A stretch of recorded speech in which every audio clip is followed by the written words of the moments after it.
নমস্কার বন্ধুরা, তৃষ্ণা রান্নাঘরে আপনাদের সকলকে স্বাগত জানাই। এখন শীতকাল, বাজারে এই সময়ে এই রকম পেঁয়াজ পাতা সমেত পেঁয়াজ গাছ, যাকে আমরা স্প্রিং অনিয়ন বলে থাকি, খুব সহজেই কিন্তু পেয়ে যাব।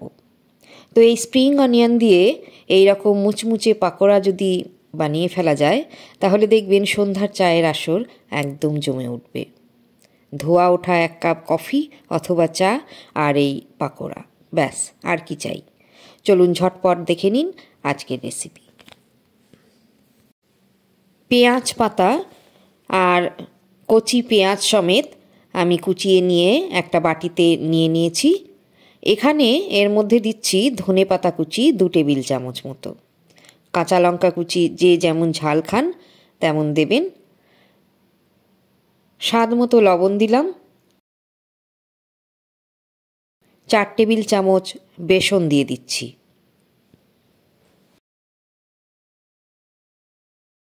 1 চামচ দিলাম হলুদ গুঁড়ো, 1 চামচ লাল লঙ্কা গুঁড়ো দিয়ে দিলাম।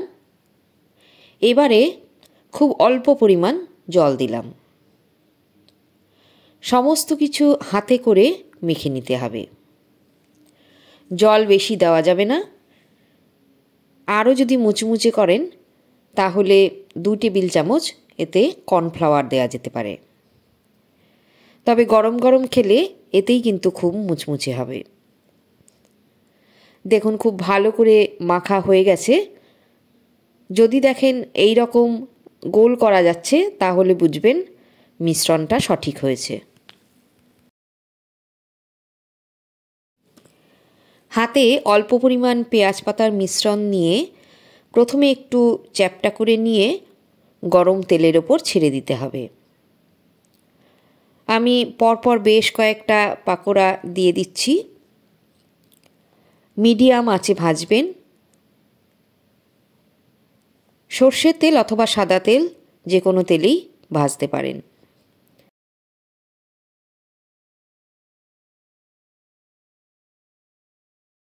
দু মিনিট ভাজার পর উল্টে দিন।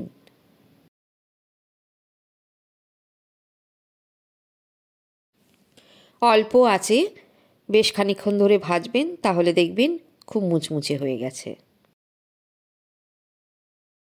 দেখুন একটা দিক লালচে হয়ে গেছে, অন্য দিকটাও ভাজা হতে দিন।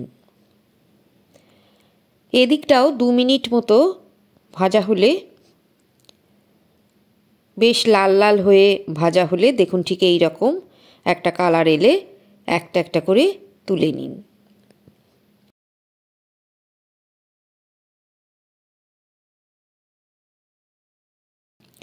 খুব কড়া আছে এগুলো ভাজবেন না, তাহলে ওপরটা পুড়ে যাবে আর ভেতরটা নরম হয়ে থাকবে, খেতে ভালো লাগবে না। এই পাকোড়া খেতে অত্যন্ত লোভনীয় হয়। একটা খেলে মনে হবে আরও বেশ কয়েকটা খেয়ে ফেলি।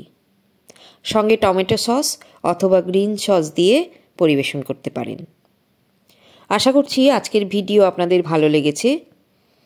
বন্ধুরা, ভালো লাগলে প্লিজ জানাবেন। নতুন রেসিপি পেতে নতুন বন্ধুদের বলবো সাবস্ক্রাইব করার জন্য। আর সঙ্গে থাকবেন, ভালো থাকবেন, আবার দেখা হবে।